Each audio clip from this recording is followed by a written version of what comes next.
essa parte do projeto é vinculada à disciplina de seminários interdisciplinares, 1 e 2. Então, geralmente, todos os semestres, a gente acaba tendo essa oportunidade que é bastante bacana e foi pensada pelo professor Kellyson.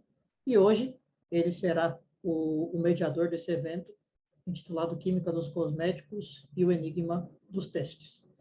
Então, sejam todos bem-vindos, aproveitem a palestra.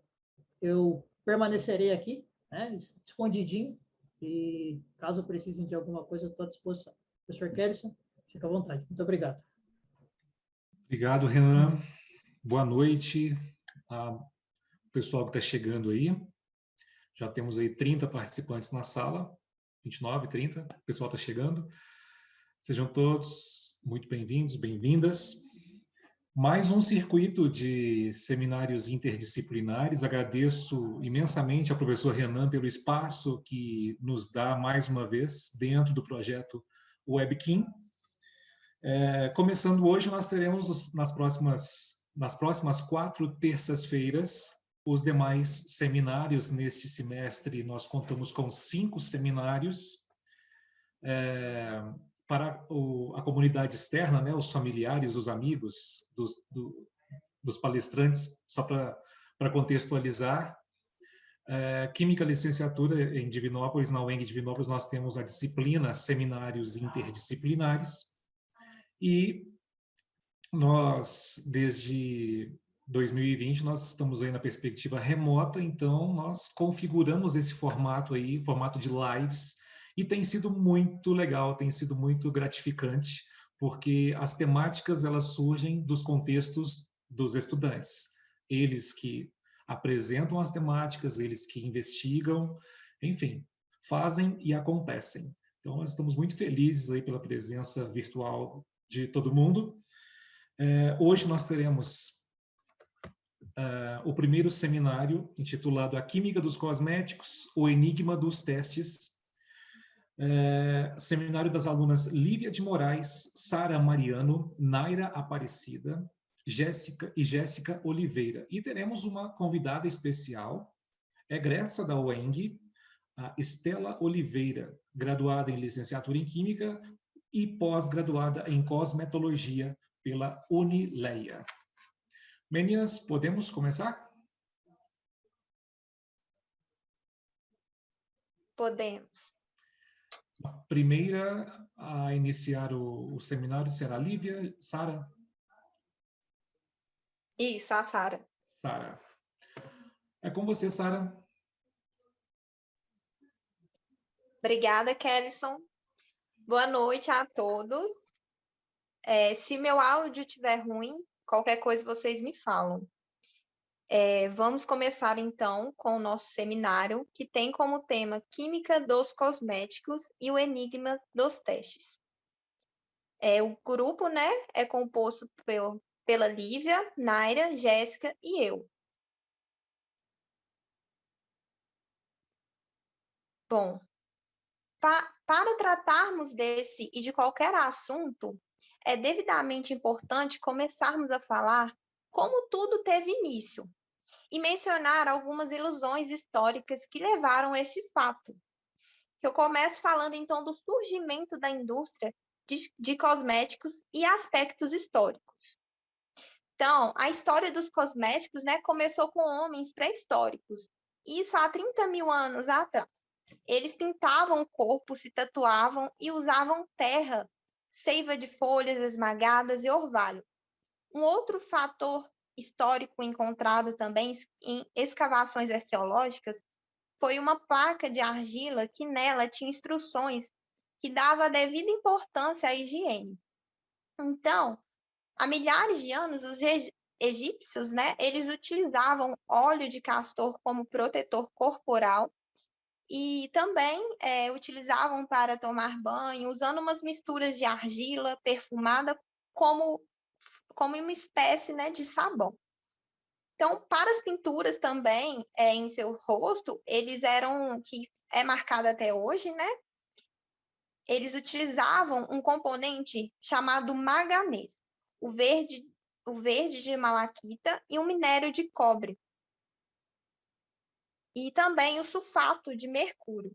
tudo isso para pintar os olhos e a face, como um costume de seu povo, se tornando uma identidade também.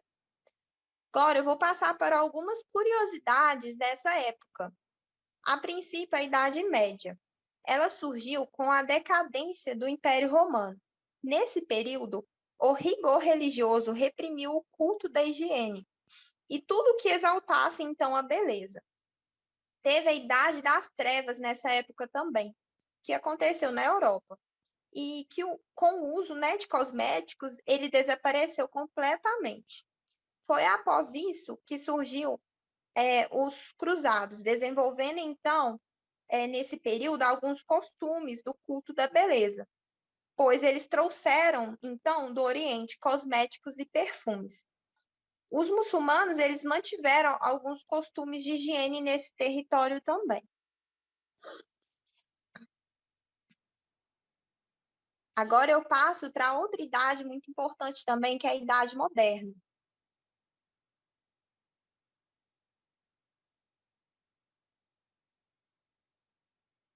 Que é no próximo slide. Amiga, não passou aí, não? Não. Uai. Não quer passar aqui, não. Peraí.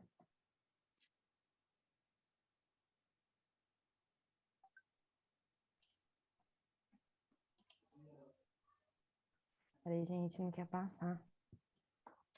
Qualquer coisa, vocês voltem e tentem novamente.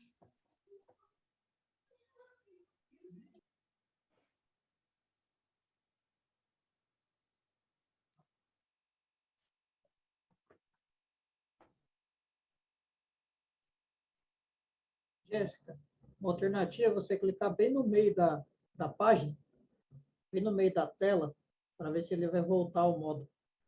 Clique e tenta passar para o lado. Aí, agora voltou. Voltou. Então, eu dou sequência agora às curiosidades da Idade Moderna.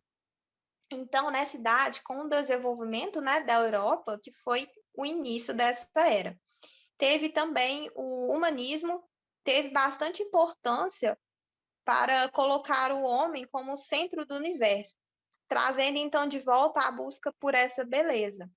Foi onde aconteceu também o início das artes e o aumento do conhecimento. A religião também nessa época, ela perdia força. Os pintores, eles mostravam mulheres bem apresentadas.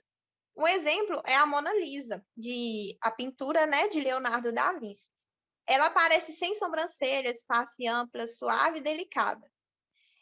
Michelangelo também retratava anjos e outras mulheres também de aparência clara, jovial e bela.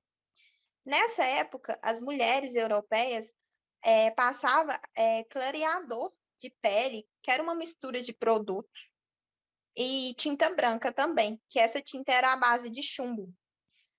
Um outro exemplo também bastante marcante é a Rainha Elizabeth I, da Inglaterra. Ela usava uma tinta branca como chumbo no rosto, popularizando então nessa época a máscara da juventude. Os cabelos também nessa fase eles começaram a ser clareados por serem devidamente angelicais. Então, para isso, eles usavam uma mistura de enxofre negro, alumínio e mel, e eles eram deixados ao sol. Então, com toda essa evolução, a falta de higiene, ela ainda persistia. Então, foi aí que surgiu os perfumes, eles foram criados para mascarar esse forte odor corporal. Então, a perfumaria, nessa época, ganha uma força muito grande, aumentando também a economia francesa. E as inovações técnicas desse setor químico, elas impulsionaram na indústria de cosmético também, e tudo se expandiu. Foi quando o italiano Giovanni Maria Faria, ele é alemão, né? Ele criou o mais antigo perfume do mundo. Então, no próximo slide, agora a gente passa para outra era, que é a Idade Contemporânea. Nesse século, né, ele aconteceu no século XIX, e os cosméticos ainda eram feitos em casa. E cada família tinha suas receitas favoritas. Para preparar, seja sabonetes, água de rosas e creme de pepinos, eram os mais famosos nessa época. Nessa idade também aconteceu a evolução dos costumes, que as mulheres elas começaram a expor mais o corpo. Então, nessa idade contemporânea, as indústrias elas voltaram as produções para a higiene pessoal. Um exemplo é a Colgate, que foi desenvolvida na França, já por Inglaterra, Alemanha. Tudo isso foi no século XX também. E as produções caseiras, após isso, pararam de ser produzidas. Não pararam de ser produzidas, mas foi com menor quantidade. E os conhecimentos científicos e o progresso tecnológico foram os que contribuíram para o preparo e o aumento da produção mais eficiente e segura, que no caso das indústrias. Agora, no próximo slide, nós veremos, então, o surgimento de grandes indústrias para a industrialização de cosméticos e também alguns nomes bastante importantes dessa época. Foi o David, ele vendia livros na de porta em porta, e dava uma pequena amostra de perfume a cada venda que ele fazia. Porém, ele percebeu que seus clientes se interessavam mais no perfume do que no próprio livro.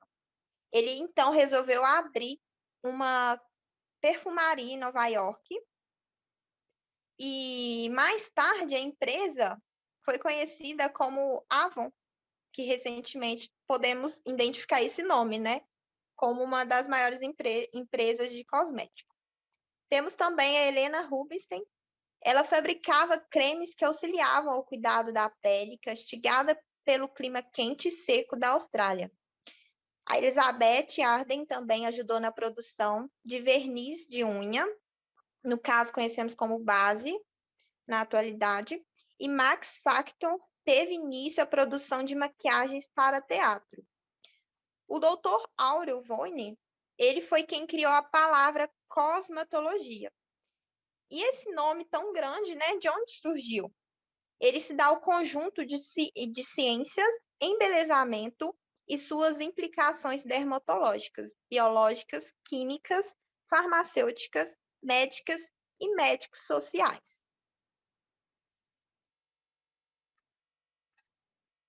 Agora eu vou estar falando um pouco dos acontecimentos marcantes durante o século XX e o século XXI. Foi um período muito importante para a evolução das indústrias de cosméticos. Nesse período, as maquiagens elas acompanhavam as cores da alta costura. E foi um momento marcante também para a utilização de filtro solar. Era como uma forma, né, de prevenir os danos provocados pelo excesso do sol. Foi um fator apresentado bastante nessa época, mas também que tem devida importância até hoje.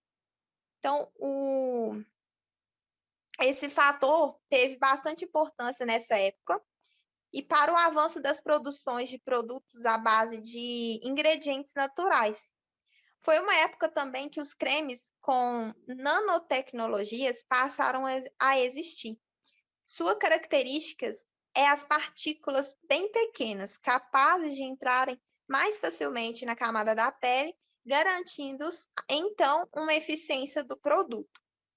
Então, além da nanotecnologia desses cosméticos nessa época, o que marca o século XXI também é o envelhecimento da população, que teve uma grande escala. E com isso, eles começaram, nessa época, a procurar por produtos que façam as pessoas parecerem mais jovens.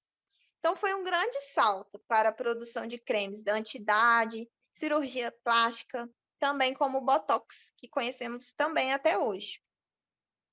Agora, no próximo slide, vou estar dando sequência também as práticas vivecionistas, fatos da Grécia Antiga ao século XXI. Então, foi como iniciou, né, os primeiros testes em animais na história. E tudo isso teve início na Grécia Antiga, onde a dissecação de animais era uma forma didática ou também científica para a medicina naquela época. Eles tinham uma lei que evidenciava e superiorizava também, né, os humanos em relação aos animais. Eles esperavam que os seres de menor capacidade devem beneficiar os seres de maiores racionais. Esse é um termo que eles usavam para definir, né, a prática de testes em animais, a utilização dos animais de forma grosseira, de forma a sanar, né, as suas necessidades. Então, a experimentação animal remota aos tempos em que a religião e a ciência não eram claramente distintas, era mencionado, então, que os animais eram seres desprovidos de alma. Então, após isso, o Renascimento e o ser humano, eles eram centros de preocupações. Tudo isso seria pertencente somente a ele. Foi o que sustentou ainda mais a utilização de animais nessa época, como um método, né, padrão de investigação científica e também com a finalidade didática na medicina, também nessa época. Agora, no próximo slide, a gente vai dar sequência também a esses testes em animais. Bom, boa noite, pessoal.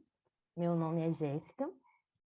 Eu vou estar falando um pouquinho, né, sobre esses tipos de testes, né, que os animais, eles vêm sendo submetidos, né, até hoje em dia. Até coloquei um trechinho aqui, gente, que vale ressaltar, né, que o uso de animais em testes, eles envolvem vários procedimentos no organismo deles, onde vai afetar as membranas, as mucosas, como os olhos, que podem acabar sendo queimados. Eu vou até mostrar um dos testes aqui. Em outros casos, a pele do animal também é queimada, resultando em úlceras, sangramentos e outros ferimentos.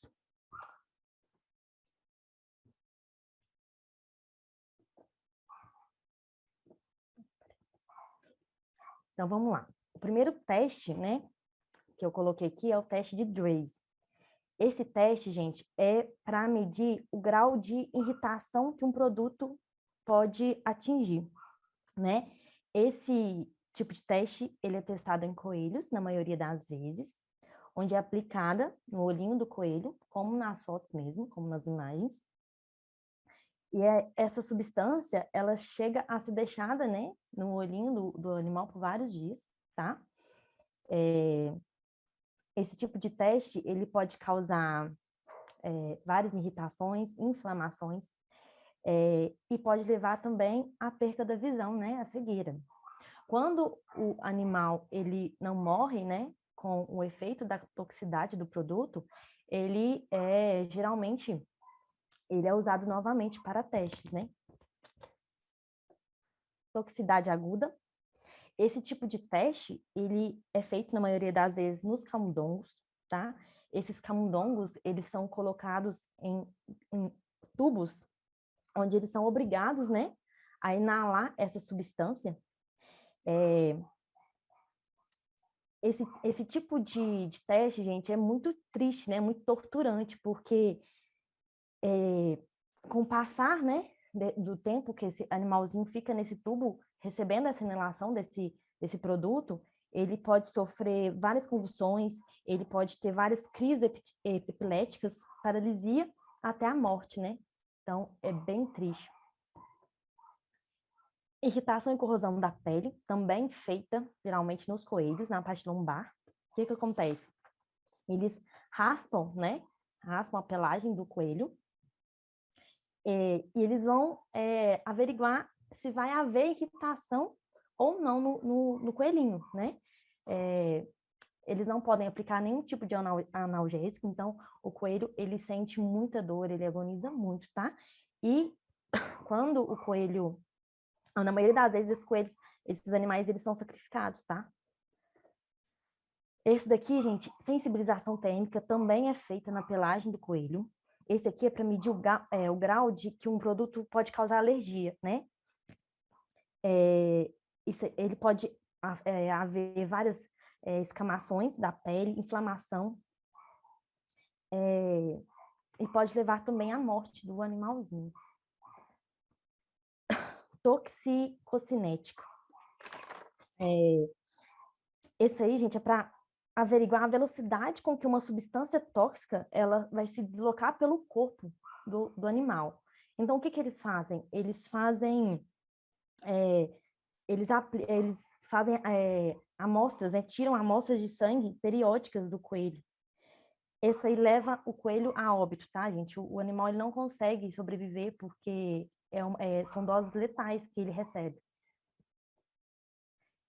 Carcinogenicidade, esse aqui eles vão inserir, né, no animalzinho essas células cancerígenas, onde eles vão induzir o crescimento, né, desse tumor no animal, onde eles vão, quando eles obtêm esse tumor, né, eles ficam com bastante tempo, e quando ele é morto, aí sim que eles vão fazer os estudos, né, sobre a reação mesmo dessas células cancerígenas. E a toxicidade para a reprodução e o desenvolvimento, tá? Ela é usada para informar os efeitos de uma substância em um órgão reprodutor da fêmea, tá? E ela é feita, na maioria das vezes, nos camundongos e nos coelhos. Os machos também, tá? São dosados também antes do acasalamento. Quando a morte da fêmea, né, eles pegam o feto para estudar, para análise, né?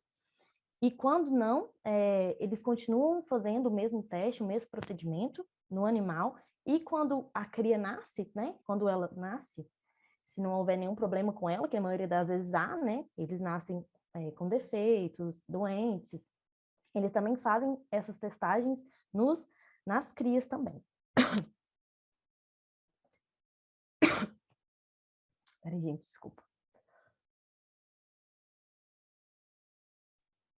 Gente, já falando, né, nesse assunto aí que esses tipos de testes, né, que os animais são submetidos, a gente trouxe uma curta-metragem que chama Salve o Ralph.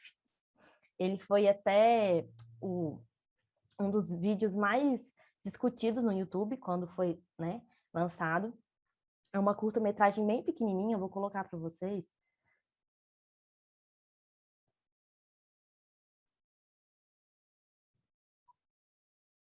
Pronto? Estamos rodando? Bom, Ralph, pode bater, por favor? Quer que eu bata agora? Sim, pode bater. Segue. Assim? Muito bem. Que nem no cinema.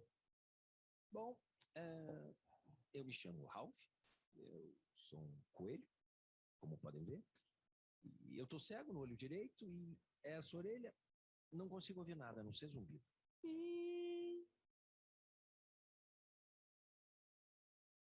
Irritante, né?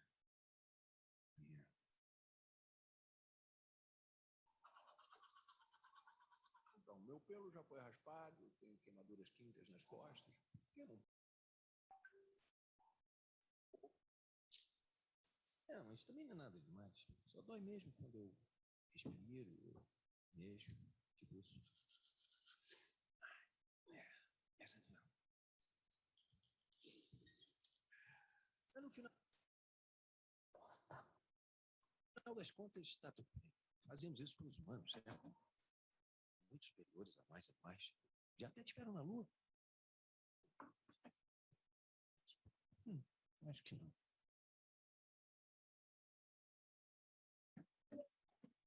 O que interessa é que eu não sou um coelho espacial. Eu sou uma cobaia. Meu pai foi cobaia, minha mãe, meus irmãos, minhas irmãs, meus filhos, todos cobaias. E todos vão morrer fazendo o seu trabalho. Do mesmo jeito que eu vou morrer. Mas está tudo bem. Nós nascemos para fazer esse teste. Faz nós coelhos felizes.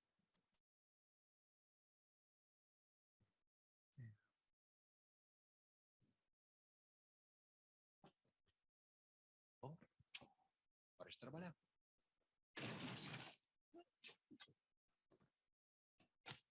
Olha, eu sei que parece horrível, mas para mim, eu só estou fazendo meu trabalho. Se pelo menos um humano ficar com a ilusão de um batom, um desodorante mais seguro, ou... Alfie, Alfie, o que são essas câmeras, meu? Seguindo. Você pode perguntar a ele se pode nos tirar daqui? Ah, Ralph, pergunte pra ele se podemos tirar. Quer morrer, meu, Ralph? Já entendi. Você não pode cortar essa parte, né? Ei, ei, ei.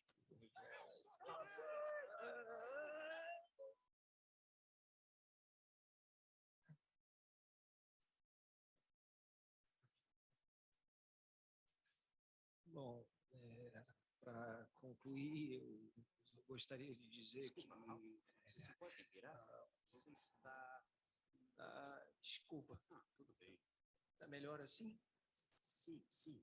Segue, amigo. Ok, então eu só gostaria de dizer a todos que ainda estão comprando cosméticos testados em animais, como rímel, shampoo, protetor solar, praticamente tudo que está no seu banheiro, sem vocês, sem países que permitam testes em animais, eu estaria desempregado, estaria nas ruas. Bom, nas ruas, mas nos campos, tipo um coelho normal. Mas, ó...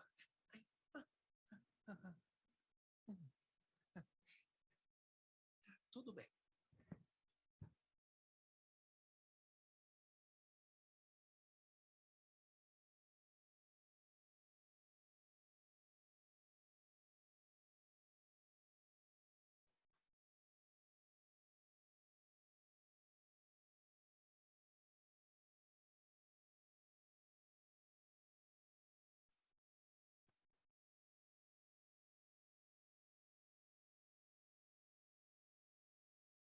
Então, gente, como eu falei, né? Foi uma curta-metragem, comoveu muita gente.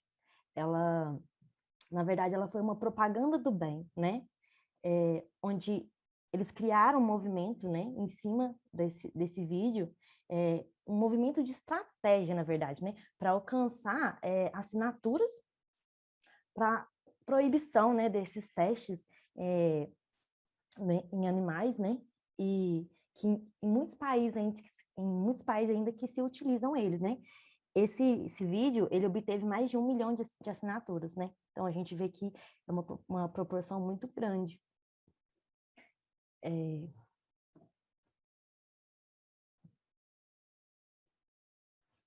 Eu até trouxe aqui como curiosidades, né, algumas marcas que ainda utilizam esses testes em animais, né? Uma das que me chamou muito atenção foi a marca L'Oréal, né? Que eu não sabia que tinha uma linha assim limitada, gente. A Dove, várias marcas de maquiagem, não fugiu da mente aqui, mas é muita marca famosa, conhecida, que ainda testa animais e que fazem parte da L'Oréal, né? Nem eu sabia disso. Então, é uma marca multinacional que, infelizmente, ainda obtém esse tipo de teste, né? Trouxe outros tipos de marca, né? Como a Johnson & Johnson, que é uma marca muito famosa também, né? E outras marcas também de produtos de cabelo, né? Então, para a gente ver que são muitas marcas conhecidas e que ainda, infelizmente, né, no século que a gente está, ainda assim se fazem esses usos de teste em animais. Também quero falar um pouquinho sobre esses métodos alternativos, né, que substituem os testes de animais. Hoje em dia, existem 17 métodos, né, que são aprovados, né, pelo órgão da Anvisa, para esses tipos de procedimentos, como eu falei, né, que eles testavam em animais, para irritação na pele, para irritação nos olhos. Eu separei 2 deles, que são os mais usados recentemente. Na verdade, são os mais, como é que eu falo? Os principais, né? Que é o teste em pele sintética, que eu vou até pular, que eu quero falar primeiro, deixa aqui, que é o teste em células isoladas, gente. São células in vitro, né? Que geram esse teste em peles sintéticas também, tá? Esse tipo de células também in vitro, ela também é produzida pela célula da derme, né? Que é a nossa célula cutânea, tá? E é uma das alternativas hoje em dia mais acessíveis para evitar o uso dos testes de animais, né? onde essas células são criadas artificialmente e são cultivadas, né? De acordo com elas, vem essa teste em pele sintética 3D, né? Que é uma pele tridimensional, onde eles eles imprimem as camadas, né, da pele, como a derme, a epiderme. Ela é construída, né, a partir das nossas células e tem a fisionomia similar ao tecido humano. Então, assim, achei muito interessante, eu até coloquei a maquininha onde eles criam esse tipo de pele, e eles conseguem fazer todos os tipos de pele, tá? E outra coisa é que tem para esses testes para específicos, né? Que é o ocular, que é o da pele mesmo. Então, hoje em dia, existem vários procedimentos onde possam substituir esse tipo de testagem, né? Passo a minha palavra para a minha amiga Lívia.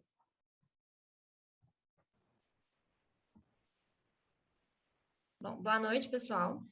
Eu vou falar agora quais os países não realizam testes em animais. Em Israel, a indústria dos cosméticos não pode realizar testes desde o ano de 2013.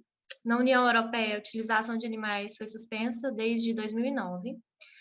Austrália, Turquia, Índia, Suíça e Guatemala integram o grupo de países que baniram de vez os experimentos. E mais recente foi o governo chinês, que em 2020 revogou a obrigatoriedade do uso de animais em testes de produtos de beleza e higiene pessoal. Pode passar, Jéssica.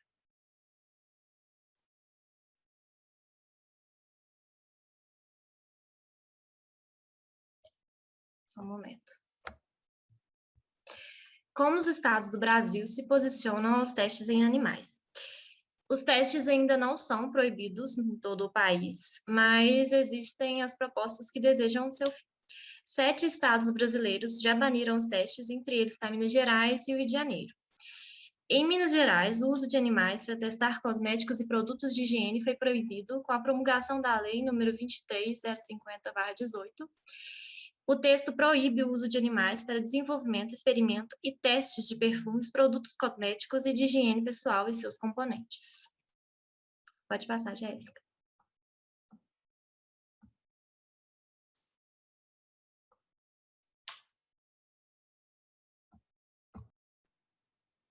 Boa noite. Agora eu vou estar falando aqui para vocês sobre a diferença entre produtos veganos e não veganos. Bom, a União Europeia, né, proibiu os testes em animais para produtos cosméticos em 2009. Só que no Brasil ainda não existe uma lei federal que regulariza essa situação. Mas isso mostra para a gente que esse tópico, apesar de muito discutido na atualidade, ele não é novo. E em um cenário de preocupação com a conservação ambiental, a quantidade de produtos veganos e cruelty-free disponíveis no mercado está aumentando cada vez mais. No entanto, nem todo mundo sabe a diferença entre essas nomenclaturas. Então, eu vou aqui esclarecer as diferenças entre o produto vegano e o produto cruelty-free. O que é um produto vegano? Uma pessoa que adota a dieta vegana, ela não come alimento de origem animal. Só que, nesse sentido, um produto vegano segue a mesma premissa. Não há nenhum ingrediente na sua composição que tenha origem animal. Além disso, quando uma marca se define como vegana, significa que nenhuma etapa da produção utiliza produtos de origem animal ou faz testes de animais. Ou seja, isso se estende até às relações comerciais. Os fornecedores também não podem realizar qualquer tipo de exploração animal, seja por meio de testes ou como ingredientes em fórmula. E também, para estar completando, é importante que uma marca que se posiciona de tal maneira forneça informações claras sobre seu processo de produção, matéria-prima e também os fornecedores, como dito. E desse modo, o consumidor pode averiguar os dados. E aqui a gente tem alguns selos vegan e certificado produto vegano, que vocês vão estar encontrando em todos os cosméticos que você vai estar comprando, para saber diferenciar. Pode passar. O que é um produto cruelty-free? Cruelty-free, em tradução livre, significa livre de sofrimento. Ou seja, o produto com este selo, ele não realiza testes em animais. Isso se aplica tanto ao produto final quanto aos ingredientes usados na fórmula. Nenhum deles deve ser testado em animais. Entretanto, é comum que as marcas tenham uma linha cruelty-free e, ao mesmo tempo, eles possuem produtos de outras linhas que fazem testes em animais. Por isso é importante pesquisar sobre o processo de produção das empresas para entender, né, até onde que vai a atuação delas. E aqui a gente está vendo alguns selos de cruelty-free, que também vai estar nas embalagens, para saber ser identificado, para identificar melhor. Pode passar. Aqui a gente tem algumas curiosidades de multinacionais, né, que utilizam testes de animais e outras que é cruelty-free. A Avon, por exemplo, ela é uma multinacional que faz testes de animais, a Nivea também. Aí aqui a gente colocou outra opção para estar usando no lugar, né, que tem a mesma qualidade, que é a Visela, no caso de gloss, e a gente tem para cabelo, Salon Line, Scala, entre outras. Pode passar. Ana, posso fazer uma observação? Sim. E o interessante também para a gente ver a comparação dos preços, né? Que não diferencia tanto assim de um produto testado em animal, né? Sim, bem colocado. Pode passar. A importância de conhecer os termos. Que um produto cruelty-free, ele nem sempre é vegano. É importante a gente estar destacando essa informação, né? Que um produto cruelty-free não é necessariamente vegano. O fato de não fazer testes em animais não significa que ingredientes de origem animal não fazem parte da fórmula. Por outro lado, um produto vegano, ele é sempre cruelty-free. Isso porque ele não contém nenhum elemento de origem animal e os bichos não fazem parte das etapas de produção dos itens. Ou seja, um produto vegano não pode ser testado em animais. Então, aqui a gente vê que um produto cruelty-free, ele nem sempre é vegano, mas um produto que é vegano, ele sempre é cruelty-free. Pode passar. A química dos cosméticos e o meio ambiente. Bom, vocês sabiam que um simples cotonete ele pode causar um dano enorme ao meio ambiente?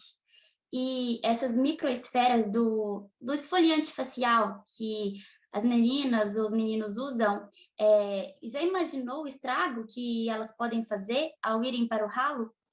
Isso ocorre com diversos produtos de higiene e beleza que a gente utiliza diariamente e a gente nem imagina.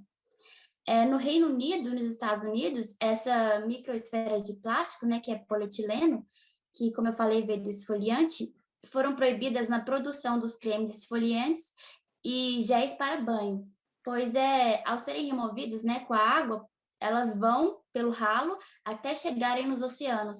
E lá elas prejudicam a cadeia alimentar, porque elas são ingeridas pelos peixes ou outros frutos do mar, que posteriormente serão consumidos por muitos de nós. A poluente indústria da beleza. As indústrias de cosméticos utilizam mais de 100 mil substâncias químicas em seus processos. São chamadas de POPs, né, que em tradução é poluentes orgânicos persistentes, e demoram muito tempo para se decomporem. Por isso, muitas indústrias de cosméticos estão revendo seus conceitos na produção dos produtos, desde a embalagem até o descarte desses materiais após o consumo. Outras ainda estão deixando de gastar com marketing e propaganda para não contribuir ainda mais com essa degradação do meio ambiente.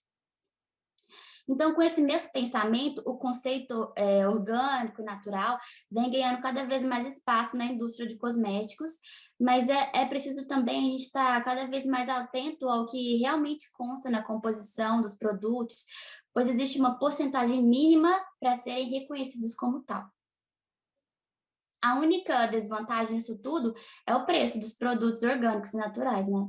Pois o custo deles são mais altos justamente por não utilizarem mão de obra barata, não serem testados em animais e muito menos conter componentes químicos em suas fórmulas. Porém, mesmo sendo de alto custo, vale a pena a gente estar investindo em produtos limpos, pois eles, além de não agredirem o meio ambiente, são mais duráveis. E por serem naturais, consequentemente, são mais saudáveis e promovem benefícios a longo prazo, tanto para a nossa saúde também, quanto também para o planeta. E essa consciência ambiental com relação aos produtos que estamos acostumados a utilizar diariamente partiu do princípio de que o descarte incorreto dos mesmos está prejudicando demais o nosso planeta. Então, com base nessas informações, vou aqui estar comentando os impactos desses produtos para alguns outros produtos, como o esfoliante de rosto e demais produtos com microesferas. Por serem, em sua grande maioria de plástico, nessas microesferas escoam pelo ralo até chegarem aos mares e oceanos, e, como eu disse, são ingeridos pelos animais marinhos. E para evitar isso, algumas empresas de cosméticos começaram a substituir essas microesferas de plástico, que é o polietileno, por produtos naturais, como areia, casca de nozes trituradas, farelo de arroz, argila, pérolas de cera e até cristais de quartzo. Pena que no Brasil ainda não há essa restrição quanto ao uso de microesferas de plástico nos produtos. Mas a gente pode ter consciente dessa necessidade de cuidar do meio ambiente, podemos utilizar ainda alimentos como café, né, açúcar, ou até mesmo o próprio sal para estar esfoliando o rosto, o corpo e remover as células mortas. Contonetes para limpar rímel e delineador. Futuramente, os contonetes com haste de plástico, assim como os canudos das bebidas, né, serão banidos de circulação. É isso porque muitas vezes eles são descartados de forma incorreta, entrando no sistema do esgoto e passando pelos filtros, onde também conseguem chegar até o oceano e são ingeridos pelos animais. Maquiagem com glitter. Da mesma forma que as microesferas e os contonetes, o glitter é removido da maquiagem, ele também viaja pelo esgoto e causa danos ao meio ambiente. Tanto que em 60 festivais de música do Reino Unido, um dos itens proibidos é o uso de glitter. Bem como em algumas creches da Inglaterra, né, que retirou esse item das aulas de arte pelo mesmo motivo. Remoção de maquiagem com lenços umedecidos. Quando os lenços caem no esgoto, eles se misturam com óleo e gordura e vai virando uma massa que obstrui o sistema. Isso porque eles são feitos de materiais não biodegradáveis, ou seja, não se dissolvem facilmente e demoram mais para se decomporem. Frascos de plástico de produtos de beleza. Isso a gente nem precisava estar explicando a fundo, né? Porque mesmo assim, a gente tem que ressaltar que muitas pessoas que têm uma rotina diária de beleza acabam consumindo diversos produtos, ou seja, vários potinhos de plástico que na maioria das vezes são descartados no lixo comum. E isso vai fazendo mais volume nos aterros, né? Algumas empresas até praticam a política de refil, mas muitas pessoas se esquecem ou simplesmente não se preocupam em comprar o refil e acabam comprando novas embalagens e produtos diferentes, descartando os anteriores no lixo comum mesmo. Pode passar. Bom, o impacto que as substâncias químicas usadas em os cosméticos e produtos de higiene pode causar ao meio ambiente é relativo. Ela depende do tipo de produto. Então, assim, a gente tem os leave-on e os rise-off. Os leave-on são aqueles que permanecem na pele por um período de tempo, como perfume, maquiagem, batom, esmalte, creme ou antitranspirante. Os rise-off são os enxaguados, né? Como o caso dos shampoos, sabonetes, géis de banho. Esses são ambientalmente mais impactantes, né? Porque são utilizados em grande quantidade pela maioria da população e diariamente, e são despejados no esgoto. Entre as substâncias que escorrem pelo ralo estão conservantes, como parabenos, que tem grande potencial cancerígeno, né? Aromatizantes, substâncias com proteção UV e até microplásticos, né? Que é no caso dos esfoliantes. O problema é que as estações de tratamento de água não são eficientes na remoção de substâncias químicas, porque elas extraem apenas o material orgânico que está presente no esgoto. Assim, as substâncias químicas podem acabar nas águas, impactando os organismos aquáticos e também, posteriormente, o homem ou as redes de abastecimento da população. Tais substâncias, elas são chamadas de contaminantes emergentes, porque não há legislação ou referência sobre uma concentração ideal que pode estar na água, né? Desconhece o que vai acontecer daqui a 30 anos se esses químicos forem consumidos periodicamente. O descarte preocupa. Os LIVON também apresentam consequências danosas à natureza, né? Seja durante a produção, que exige água, corantes e descarte químicos no meio ambiente, ou seja pelo consumo desenfreado e descarte. A forma de consumo, que nesse caso é relevante. Por exemplo, um batom tende a ser usado pela consumidora até o final, havendo pouco descarte do produto. Já um creme, ele pode ser descartado com sobras, porque muitas vezes ele venceu. Então, assim, existem aproximadamente 18 diferentes tipos de materiais nas fórmulas de batom. Há o níquel, cobalto, cobre, ferro, metais que estão no ciclo da natureza mesmo, só que sobrecarregamos ao meio ambiente ao lançar uma maior quantidade dessas substâncias nele. E a concentração dos metais descartados é mínima. Contudo, se a gente pensar na quantidade de consumo e seu impacto em longo prazo, poderá haver uma contaminação significante no solo, né? Daqui, por exemplo, a 40 anos.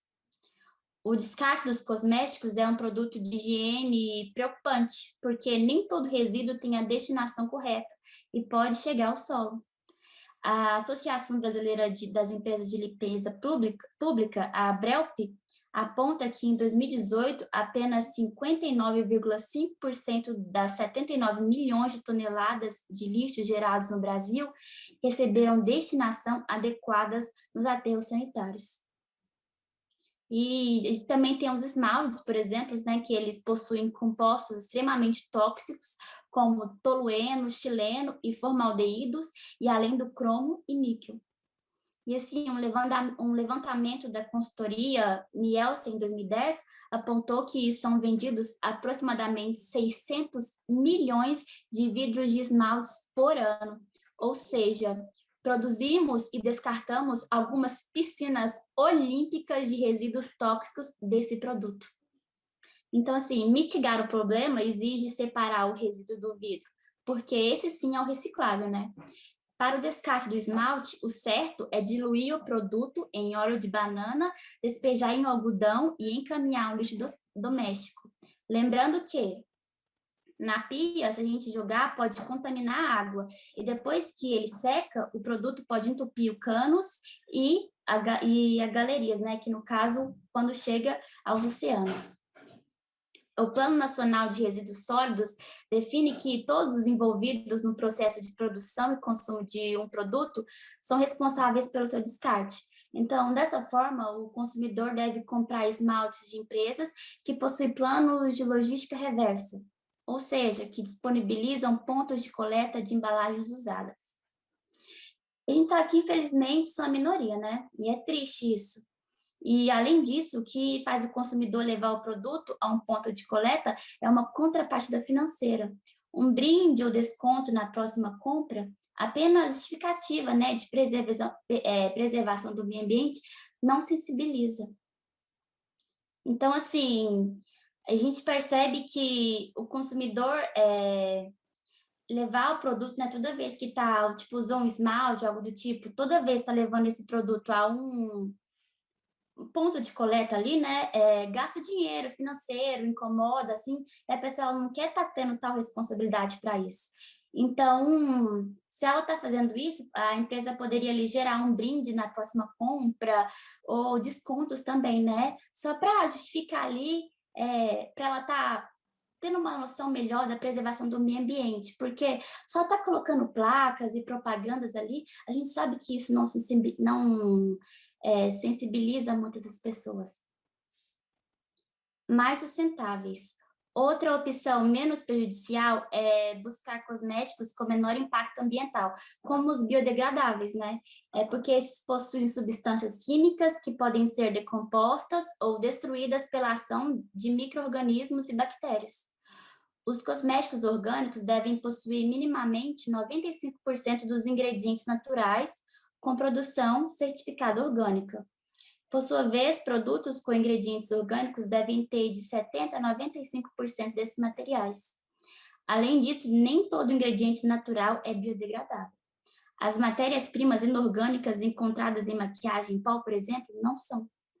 O consumo consciente também não deve ser deixado de lado no caso dos produtos naturais e orgânicos. A produção em larga escala também pode trazer impactos ambientais associados ao extrativismo das matérias-primas. Então, aqui eu vou estar falando dicas para resolver esses problemas, né? Número 1, caso necessite realmente de utilizar lenços umedecidos, né, para remover a maquiagem, certificar, né, de que eles serão descartados corretamente no lixo. O ideal seria não utilizar, para não acumular mais lixo no nosso planeta, né? 2, evitar utilizar produtos em pequenos frascos, como por exemplo, shampoo e condicionador, que eles oferecem em hotéis, né? A gente deve optar por sabonetes orgânicos e shampoos sólidos, por exemplo. 3, preferir marcas e empresas que tenham essa consciência socioambiental e outras preocupações com o bem-estar do ser humano, né? Como é o exemplo de uma marca Luxe, que ela não só produz cosméticos orgânicos naturais, como também defende e sustenta causas socioambientais e também de direitos humanos. E dentre essas causas, a gente também pode estar destacando direitos animais, que é não testarem produtos em animais, não utilizar óleo de palma, né, que é evitando a devastação de florestas tropicais e o êxodo indígena, pouco ou nenhuma embalagem, evitando assim a poluição desnecessária. Quando precisam utilizar alguma embalagem, feita em material reciclável, mínimo de conservante, que é 40% dos produtos devem ser livres de conservantes, e quando tem, devem ser substâncias seguras, né, menos agressivas e com pouca quantidade. 4, procurar sempre cosméticos feitos com uma ou mais naturais possíveis. É um pouco difícil, né, a gente identificar, principalmente no Brasil, que não há uma regulamentação oficial da vigilância sanitária. Mas existem selos de certificação, como foi dito, né, de órgãos especialistas que são colocados nos rótulos dos produtos. As certificações mais comuns são do Instituto Biodinâmico, IBD, e da Ecocert. 5, ou então, por que não aprender a fazer nossos próprios itens de higiene e beleza, né? Existem possibilidades de fazer shampoo de bicarbonato de sódio, por exemplo. Claro que nem tudo ainda é possível ser feito em casa, principalmente pelo fato de não produzir o mesmo efeito de alguns cosméticos industrializados, né? Mas a gente pode repensar sobre a utilização desse monte de produto para beleza e ainda, por que não assumir uma beleza natural? Vamos evitar colocar agentes químicos no nosso corpo, afinal, né, tem aquela frase, não passe na pele o que você não comeria, e cabe certinho aqui, faz todo sentido. Vocês não acham? Mudança de hábitos. A questão dos cosméticos, ela pode ser desconhecida por muita gente. Não é só o lixo doméstico, a poluição dos automóveis que degradam o meio ambiente. Basta a gente prestar atenção em tudo que faz, desde o momento que acorda até a hora de dormir. Quais produtos que a gente utilizou? Qual a qualidade desses produtos? De onde vieram e como foram feitos esses produtos? Claro, a gente não precisa ser radical e jogar tudo que não é orgânico no lixo, né? Porque até mesmo se a gente fizer isso, contribuía com a degradação ambiental. Mas aos poucos a gente vai substituindo um shampoo, um sabonete, um creme dental e por aí vai. O nosso planeta precisa urgentemente da nossa consciência. Pode passar.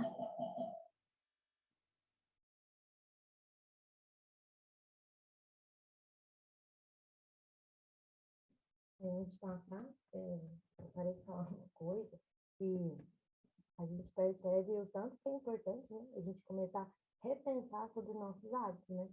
Porque aqui a gente está falando sobre os testes de animais e o meio ambiente. E o tanto que esses produtos, né, agridem tanto ao meio ambiente, tanto aos animais, né? Que são essas toxinas, igual a Nay falou, né?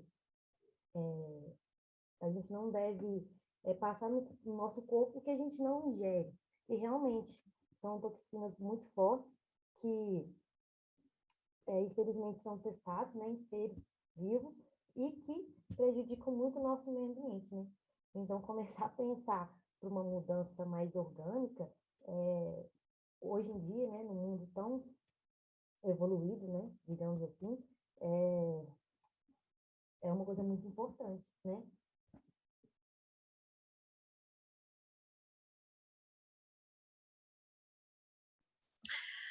Vamos passar agora para a entrevista com a nossa convidada, Estela Oliveira Leão. Ela é graduada em Química, licenciatura pela UENG Divinópolis. Ela é pós-graduada em Cosmetologia e trabalha na Farmax como controladora da qualidade no setor de controle de qualidade. Primeira pergunta, Estela. Muitas indústrias já trabalham com produções de cosméticos sem a utilização de testes em animais. Como o processo de produção ocorre sem os devidos testes em animais e como essa forma pode garantir a eficácia do produto para a utilização humana? Boa noite, pessoal. Como eu já fui apresentada, né? Primeiramente, também quero agradecer pela oportunidade de estar compartilhando um pouco de conhecimento. Bom, a questão da eficácia, a gente tem os métodos alternativos também, né? Pelo uso em substituição do método dos animais. Então, a gente pode utilizar pelo meio in vitro, a qual é testado, né? A gente pode fazer uma manipulação, né, da pele, da epiderme, para poder testar nos produtos para garantir a eficácia. Segunda pergunta. A qualidade dos produtos que não testam em animais é igual, superior ou inferior aos que testam? Se for igual, qual é o motivo que eles testam? Sim, a eficácia é igual, né? Porém, as matérias-primas que são utilizadas para fazer testes em animais, elas são mais baratas. Então, na visão de do consumidor, eles alternam na questão de optarem por ser mais barata. Os testes de cosméticos em animais são requisitos legalmente exigidos no Brasil? Não, não são requisito, né? Isso vai depender da empresa também, em adotar essa metodologia ou não. Como funciona as análises de qualidade dos cosméticos? Os cosméticos, cada um tem a sua particularidade. Bom, eles são testados, né, analisados desde a sua matéria-prima, né? Então, a gente pode encontrar produtos que têm maior viscosidade, menos viscosos. Então, a gente analisa desde a matéria-prima até o seu produto final para ser comercializado. Em qual etapa do desenvolvimento dos cosméticos se realiza testes em animais ou testes para saber de reações adversas? Na parte que está da pesquisa e desenvolvimento do produto, a qual, né, você pesquisa sobre o produto, você testa ele, então é nesse processo que começa as análises de testar. Nesse momento agora a gente vai abrir para quem quiser tirar alguma dúvida, quem quiser sanar alguma dúvida, esse momento.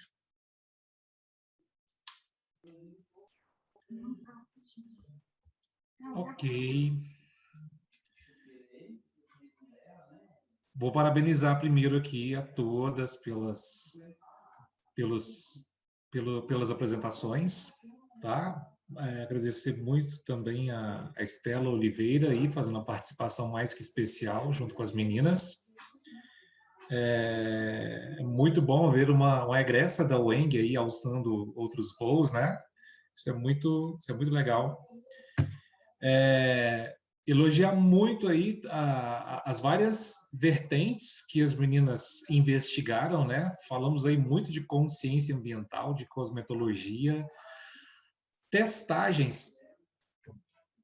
Com o passar da apresentação, né, foi me causando, não sei, no pessoal que estava assistindo aí, né, um certo incômodo as imagens ali, mas isso é super importante de ser mostrado porque não é tão popularizado, digamos assim. O vídeo também é super reflexivo, né? Eu fiquei pensando em uma possibilidade aqui, acho que ela não existe. E também ela entra em outras questões de outras reflexões. É possível algum tipo de teste, se vocês sabem, que não agrida os animais? Eu acho assim, antes de vocês responderem, acho que o fato de fazer qualquer tipo de teste em um animal já é uma agressão, né? Mas, pensando assim, existe algum teste que não agrida tanto os animais?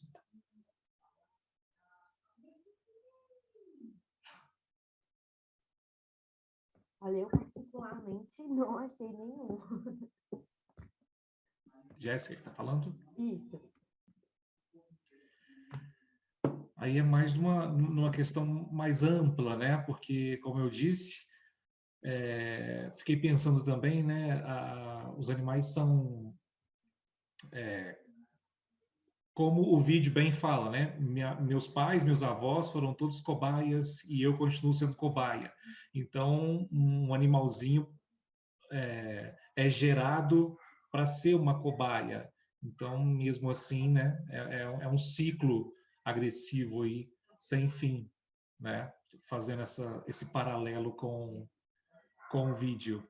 Deixa eu ver aqui no chat se tem perguntas. Teste em pele sintética dá o mesmo resultado que em pele animal? Pergunta do Silas Soares. Sim, dá o mesmo resultado, a mesma eficácia. Ok. A tecnologia de impressão de pele sintética, acho que dá para falar assim, né? Porque ela é impressa mesmo, então já consegue fazer uma análise similar a uma pele natural, digamos assim. Uhum. Já conseguimos essa suficiência na tecnologia. Lembrei de um primo meu que tem essa linha de pesquisa aí de fabricar peles artificiais. Então, acho que... O que vocês acham? Seria a alternativa mais viável para essa substituição? Que as meninas falaram de várias possibilidades, né? Aí a testagem em peles artificiais seria a mais viável, né? Eu não tenho conhecimento econômico disso, né? O que vocês acham? Financeiramente, que você fala? Financeiramente e também em resultados, né? No meu ponto de vista, né, eu acho que também seria viável, igual, por exemplo, o primeiro teste, começar pelo in vitro, a qual você tem uma manipulação da pele, depois você partir para o teste clínico, aonde que é levado o dermatologista, e depois, posteriormente, ao teste em vivo, a qual você testa realmente algumas pessoas, né, faz um estudo, né, para conhecimento de pele diferente, pessoas que têm uma melanina, para ver a questão de se alguém pode ter uma irritação também em determinados produtos. Mas, primeiramente, o teste in vitro. Ok. Vamos lá. Lavínia, pergunta da Lavínia, parabeniza. Parabéns, excelente apresentação. Aqui no Brasil está sendo feito algum estudo ou regulamentação para reduzir ou banir a testagem em animais? No momento, alguns estados em específico, sim. Igual Minas Gerais, Rio de Janeiro foi recente também. Então, depende, cada estado está tendo uma política, mas a nível nacional ainda não se tem isso. Acho que isso que falta para acelerar essa reflexão, essa questão, né, da testagem. Acho que uma política nacional forte, olhando para essa situação, acho que potencializaria isso, né? Sim. Porque ainda é tipo facultativo os estados aderirem ou não, é isso? Sim, isso mesmo. Ok. Silas coloca não só na área dos cosméticos, mas também na área de medicamentos. Coelhos, camundongos, ratos são muito utilizados para diversos tipos de testes. Não é verdade? Sim. Em cosméticos, Em medicamentos e vacinas ainda não foi abolido em praticamente lugar nenhum, só em cosméticos. Medicamentos ainda é utilizado. Enfim, é uma... Opa, mais uma perguntinha aqui. Além dos selos, há algum outro incentivo à produção de produtos naturais? Isso é bem legal, porque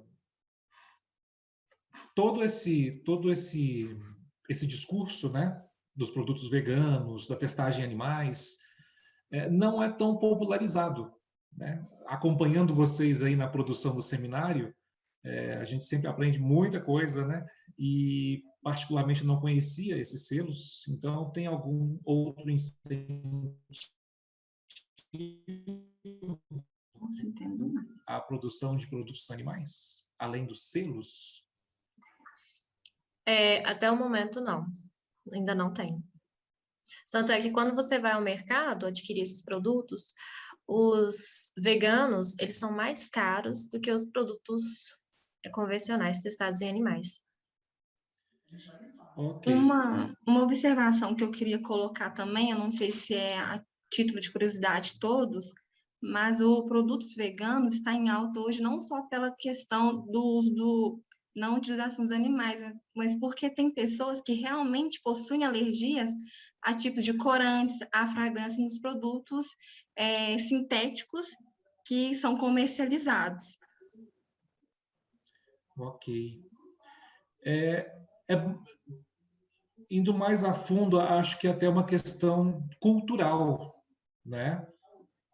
Que a gente vê em países da Europa, por exemplo, outros tipos de incentivo, né? Inclusive as questões econômicas, as questões fiscais, né? Para incentivar a maior produção e, consequentemente, ser mais acessível, né? A todos. Mais uma perguntinha. Cosméticos produzidos com produtos naturais precisam de qualquer tipo de teste? Apenas os exigidos pela Anvisa, né? Que geralmente são testes dermatológicos, né? Os produtos cosméticos naturais, né?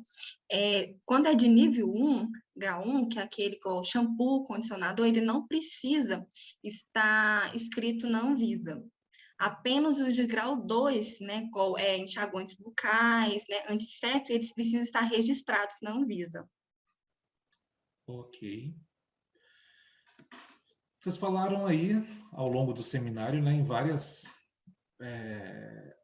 momentos aí, a questão da nossa química do dia a dia, né? Lembrando que aqui o seminário é bem interdisciplinar e é muito gratificante para mim, outros professores que estão aí na live com a gente, vocês trazerem esse tema numa perspectiva tão crítica e reflexiva, né? A ideia é exatamente essa.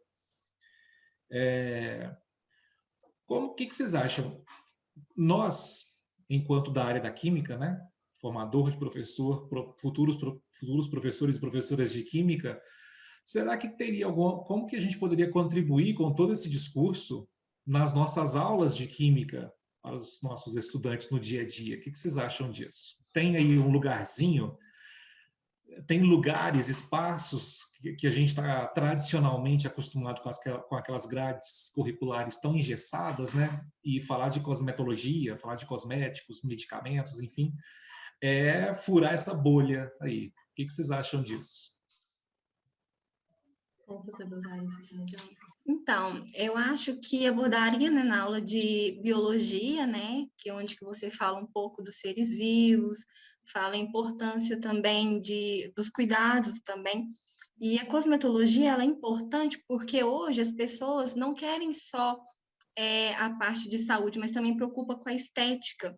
E a cosmetologia tem essa finalidade, né, das pessoas buscarem isso, querer produtos de que, né, não deixa a pele envelhecer e rejuvenescimento, e isso as pessoas têm se preocupado a cada dia mais com esses cuidados.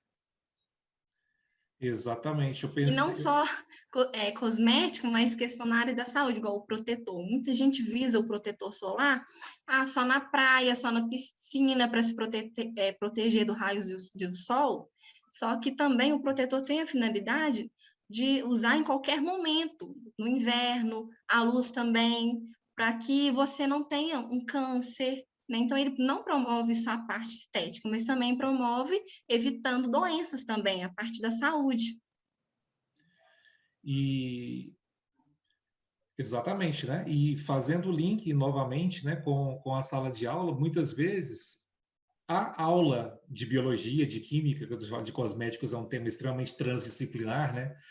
Pode ser o único espaço onde o estudante tenha contato, minimamente que seja, né, com todas essas questões ambientais envolvidas, com todas essas questões corporais, né, da consciência de estar usando determinado tipo de produto, né? E lembrei de um episódio quando eu trabalhava com a moçada do ensino médio, né? E tinha uma galerinha que trabalhava com salões de beleza, ajudando a mãe ali e tal, tudo. E quando a gente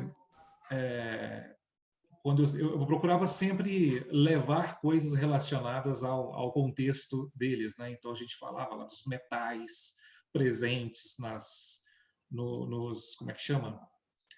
Para alisar cabelo, esqueci a palavra aqui, os produtos, né? A infinidade de cremes lá assim, então é algo que a gente nós ficamos gera muitos resultados, que a gente contextualiza os assuntos, né?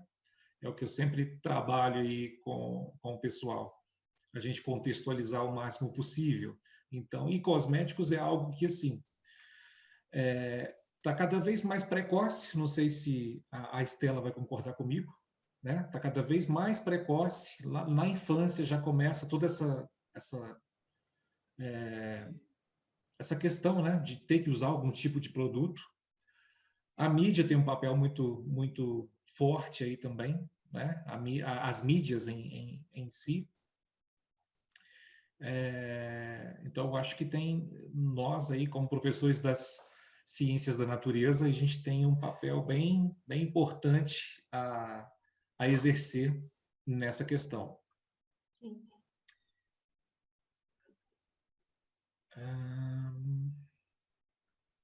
Deixa eu ver aqui no chat, um minutinho.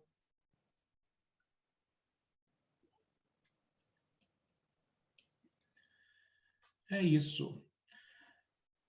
Bom, meninas, gostariam de fazer alguma consideração? Não, já Estamos finalizamos. encerrando. Estela, você é egressa da UENG Divinópolis? Sim. Que bacana. Formei em 2018. 2018? Sim. Muito bom. Muito obrigado pela participação mais que especial aí no seminário 1. Obrigada. Tá? A UENG está sempre de portas abertas aí, né, para estabelecer as parcerias. É muito bom ver os nossos egressos aí alçando outros voos. Gostaria de agradecer aí a toda a plateia que acompanhou aí a nossa live, nosso primeiro seminário. Só avisando aqui que nas próximas terças-feiras contamos com a participação aí de todo mundo. Evento aí gratuito, certificado, né? E temas extremamente múltiplos e super relevantes, que é o papel da disciplina Seminários Interdisciplinares. Semana que vem teremos aí agrotóxicos ou defensivos agrícolas, vantagens e desvantagens do uso. Dia 10 de agosto, HIV/AIDS, os estigmas sociais. Dia 17 de agosto, o uso da vitamina C e suplementação de zinco no contexto pandêmico. E no dia 24 de agosto, indústria cimenteira, da matéria-prima às questões ambientais. Então, os temas estão extremamente amplos, extremamente diversos. O professor Renan postou aí no chat as redes sociais, né? Vai ficar disponível aí. Professor Renan, Obrigado mais uma vez pelo espaço. Se gostaria de fazer alguma pergunta aí para as nossas palestrantes. Não, apenas parabenizar. Acho que foi uma apresentação muito bacana. Esse é um tema que eu tenho muito interesse por chamar um pouco do aspecto ambiental, né? Que a gente acaba levando para dentro da sala de aula com os estudantes, é uma coisa tão em voga. Quem não usa, né, seja homem ou mulher, um cosmético. Naturalmente, isso está inserido no nosso dia a dia. Isso gera tanto problema, né? Tanto problema biológico, tanto problema ambiental. E essa questão dos testes é um desses pequenos exemplos até de tanta coisa ruim que tem por trás, né? Claro, a gente sabe que tem um aspecto positivo de mercado e negócio, tudo, né? Mas a gente tem que sempre estar atento a essas condições. Eu queria parabenizar as meninas pela apresentação. Acho que foi muito bacana, muito conhecimento sendo compartilhado. Agradecer a presença da Estela, por aceitar o convite e participar aqui conosco. Muito bacana, como o professor Kelson comentou, ver um egresso participando. Em breve serão os nossos estudantes do curso de Química também, né, que voltarão a casa, contar um pouco da sua experiência já profissional. Isso é muito gostoso de ver. Então, meus parabéns a todas pela apresentação e obrigado, né, por cederem tanta informação de conhecimento para o público de Divinópolis e região. Isso aí, professor Renan. Mais uma vez, obrigado pelo espaço. Estamos aí dentro do projeto WebKim, projeto que veio para ficar, né? Cada vez mais forte aí na divulgação científica. Parabéns, meninas, pela belíssima apresentação, informações extremamente úteis, relevantes. O pessoal no chat está parabenizando vocês aí. E conto com todo mundo aí na semana que vem, na terça-feira, às 19 horas, para mais um super seminário. Boa semana, um abraço e muito obrigado. Agradeço. Tchau. Tchau, tchau. Tchau, tchau, pessoal.